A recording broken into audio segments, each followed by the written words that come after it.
Hi అండి, అందరికీ నమస్కారం. సునీతాస్ కిచెన్కి స్వాగతం. మనం చేపల వేపుడు ఎలా చేసుకోవాలో చూద్దామండి. మొన్న చేపల పులుసు చేశాను కదా, అప్పుడే చేపల వేపుడికి కూడా నేను కొన్ని ముక్కలు తీసి పక్కన పెట్టుకున్నాను. చేపల వేపుడికి ముక్కలు అంత పులుసులో కొన్నంత దలసరిగా కాకుండా కొంచెం పలచగా కోసుకోవాలన్నమాట. ఈ చేప ముక్కలు మొన్న ఆల్రెడీ తోమేసుకున్నాం కాబట్టి ఇప్పుడు ఫ్రిడ్జ్లోంచి తీసి అవి నార్మల్ టెంపరేచర్కి వచ్చాక కొంచెం ఉప్పు వేసి చక్కగా కడుక్కుంటే స్మెల్ అది రాకుండా ఉంటాయి. దీంట్లోకి మనం ఇప్పుడు సరిపడినంత కారం, ఉప్పు, పసుపు వేసుకుని చక్కగా ముక్కలకి పట్టించాలి. చేపల వేపుడు చూడండి, మనకు భోజనాల్లో ముక్కలు వేస్తారు కదా, యాజ్ ఇట్ ఈజ్ అలాగే వస్తాయి.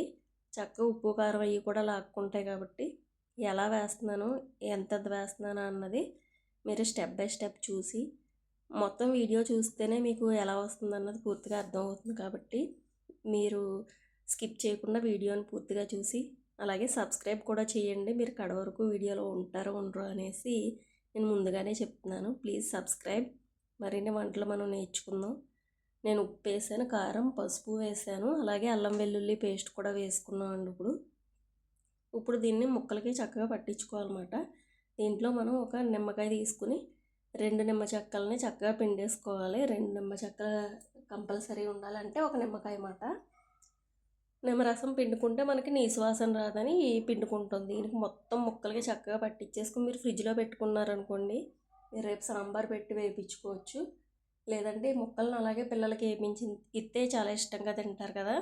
ఇప్పుడు వెంటనే కలపగానే వేసుకోకూడదండి. ఇది మ్యాగ్నేట్ చేసి మనం ఫ్రిడ్జ్లో పెట్టుకోవాలి. మనం 24 గంటలు ఫ్రిడ్జ్లో పెట్టుకుని వేసుకున్న బాగానే ఉంటుంది. అలాగే 2-3 అవర్స్ మీకు అర్జెంట్ అనుకుంటే అట్లీస్ట్ 1 అవర్ అయినా సరే మనం ఫ్రిడ్జ్లో పెట్టుకుని వేసుకుంటే చక్కగా ఉప్పు కారం అది పట్టి లోపల చప్పగా ఉండకుండా ఉంటుంది అన్నమాట ముక్క.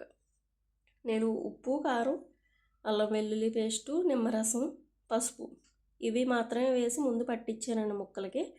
మనం తర్వాత కాసేపు ఇవి లాక్కున్నాక అప్పుడు మసాలా పొడి వేసుకుందామండి. మసాలా పొడి వేయలేదు నేను ఇందాక, అందుకే కాసేపు ఇవి నాననిచ్చాక ఇప్పుడు ఇలా మసాలా పొడి వేసుకుని మళ్ళీ ముక్కలన్నిటికి మనం పట్టించుకోవాలన్నమాట. ఈ పట్టించడానికి కొంచెం టైం పడుతుంది. మిగతా ఏమున్నాయి, మనం రెగ్యులర్గా వేసుకునే ఉప్పు, కారం, మసాలా తప్ప అంత కష్టంగా ఏమీ లేదు. కొత్తగా చేసేవాళ్ళు కూడా చక్కగా చేసేయచ్చు. ఆల్రెడీ ఎక్స్పీరియన్స్ ఉన్న వాళ్ళు ఏమన్నా చెప్పదలుచుకుంటే కామెంట్ రూపంలో చెప్పండి, నేను కూడా అలా ట్రై చేస్తాను. ఇలా పట్టించేసుకున్నాక మనకి నిమ్మరసం వేసాం కదండి, ఆ చెమ్మ ఉంటుంది, అలాగే ముక్కల్లో ఉన్న చెమ్మ కూడా సరిపోతుంది. చూసారు కదా, అన్నిటికీ చక్కగా మనం పట్టించేసుకున్నాము. మరి ఇవి ముక్క అంటుకోకుండా ఉండాలి, రావాలి, పైన కూడా క్రిస్పీగా అంటే మనం శనగపిండి వేసుకోవాలి. దీనికి శనగపిండి వేసి పట్టించుకోవాలి పైన. అంటే కార్న్ఫ్లోర్ కూడా వేసుకుంటారు. శనగపిండి 2 స్పూన్స్, కార్న్ఫ్లోర్ 2 స్పూన్స్ వేసుకుంటారు. నేను ఓన్లీ శనగపిండి మాత్రమే వేసాను. శనగపిండికి మంచి కలరు వస్తుంది, చాలా బైండింగ్ కూడా బాగా అవుతుందండి. అందుకనేసి నేను శనగపిండి వేసుకున్నాను అనమాట. నేను ఒక్కొక్క దానికి చక్కగా మేకప్ వేసినట్టు వేసాను ఇవన్నీని, కాబట్టి చాలా టైం పట్టింది నాకు.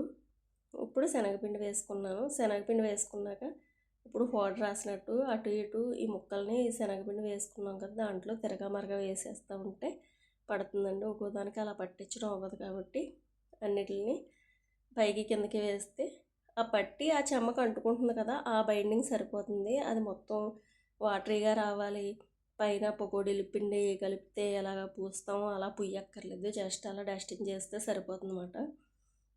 ఇప్పుడు మనం చక్కగా రెడీ చేసి పెట్టుకున్నాం కాబట్టి ఫ్రిడ్జ్లో పెట్టేసుకుని, నేనైతే 1 అవర్లో వేపించేసానండి. ఫ్రిడ్జ్లో పెట్టుకుని తీసుకుని మనం ఆయిల్ అవి రెడీ చేసుకుంటే ఈలోపు మిగతా పనులన్నీ అయిపోతాయి. ఇప్పుడు వరకు మనం ఈ ప్రిపేర్ చేయడానికి తీసినవన్నీ సర్దేసుకునే లోపు ఇది నానిపోద్ది. ఇప్పుడు చక్కగా గిన్నె పెట్టుకుని ఆయిల్ వేసేసుకుని, నేను ఆల్రెడీ మార్నింగ్ కూడా ఫ్రై చేశానండి. ఆ లెఫ్ట్ ఓవర్ ఆయిల్లోని ఇవి కూడా చేప ముక్కలు కూడా ఫ్రై చేస్తున్నాను.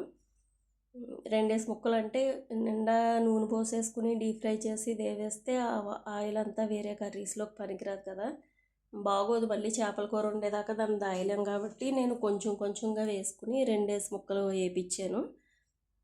అలా అయితే మనకి నూనె వేస్ట్ అవ్వదు, చక్కగా ఉంటుంది. మళ్ళీ తర్వాత కూర దాకా దాన్ని దాయక్కర్లేదు కాబట్టి 2 ముక్కలు వేయించానండి. ఆల్మోస్ట్ అయిపోయింది, కానీ చాలాసేపు ఎగుతాయి. ఇది మనకి అటు ఇటు తిరిగేసిన ముక్క గట్టిగా ఉన్నంత వరకు వేపించాలి. అటు ఇటు తిప్పినప్పుడు ఇరిగిపోతుంది అనుకోండి, ఇంకా వేగలేనమాట.